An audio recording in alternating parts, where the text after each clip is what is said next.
So now we'll move on to an inferior tarsal. So we've done the adjustments for your superior tarsals, but now we want to know what's going to happen if they've gone inferiorly. So you can have an inferior cuboid, inferior navicular, inferior cuneiforms, and you can also have inferior metatarsal bases.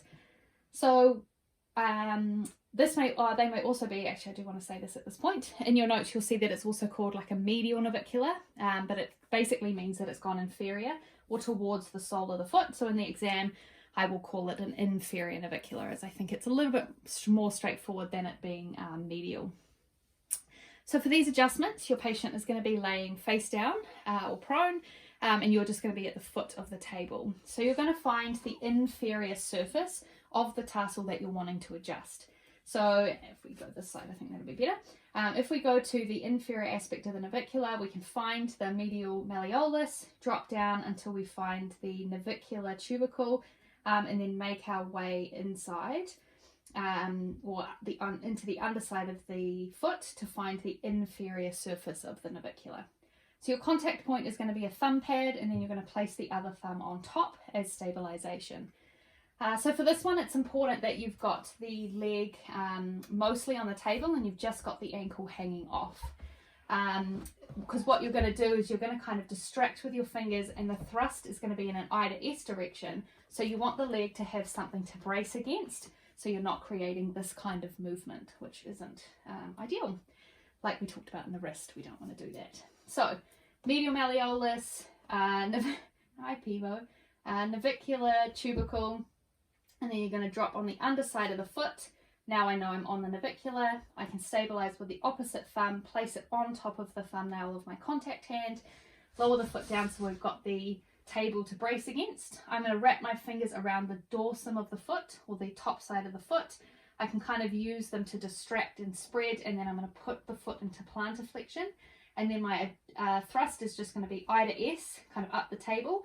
But you're going to make sure that you kind of brace the lower leg against the table so that you've got something to thrust into. You can use this move over on the cuboid as long as you find it appropriately. Same thing.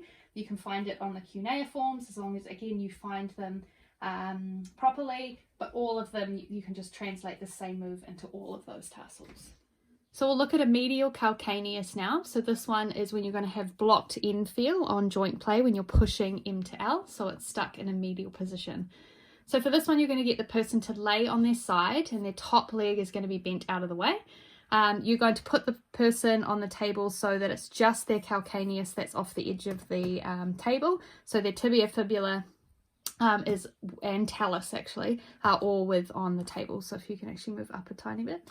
Yep, that's good. Perfect. So you've just got the calcaneus hanging off the edge of the table. Your contact point is going to be the thenar pad of your medial hand, and you are going to basically wrap your fingers around the back of the calcaneus just so that you've got a firm contact. You're going to place your stabilization hand around the distal end of the tibia and fibula, and your thumb can kind of wrap around where the talus is to kind of keep all that in place. For pretension, you're going to traction the joint in an S to I direction. So you're basically pulling the calcaneus away from the rest of the upper part of the foot or lower leg. And then your line of drive is just going to be straight M to L down. You can use the X drop for this one, which I would definitely recommend, because you can put the edge of the X drop here, and it's just a nicer feeling for the person to have a drop that goes with the thrust rather than just the edge of the table. But both are acceptable. So if we move on to the lateral calcaneus, it's going to look the same as your medial calcaneus, except now obviously we're adjusting the lateral side. So you're going to look for the same things, a restriction in L to M motion. So when you've stabilized, you've distracted, and you're trying to push L to M, it's going to feel really blocked. You may also have some pain around the talocalcaneal ligaments, or on this lateral side of the ankle, and even sometimes down at the calcaneocuboid joint. So to adjust this, it's all going to look the same. You're going to have the leg braced against the table with the distal tib fib at the end of the table, as well as the talus.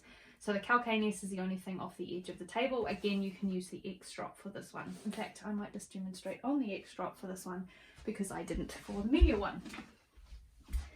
And because when I do this, I definitely use my X drop. Cool. So now you've got, the person's got their bottom leg bent and out of the way, and this is their top leg so that I can contact the lateral calcaneus. So again, my contact point is going to be the thenar pad, and it's going to be a broad contact over the whole lateral side of the calcaneus. I'm going to stabilize over the distal lower leg with my thumb wrapping around the talus. Take my contact with my thenar pad, and wrap my fingers around the calcaneus so that I can pull it and distract it in an S to I direction. So stabilization, hand on, contact on the lateral side of the calcaneus, distract, and then I'm just going to go straight L to N in a downwards direction.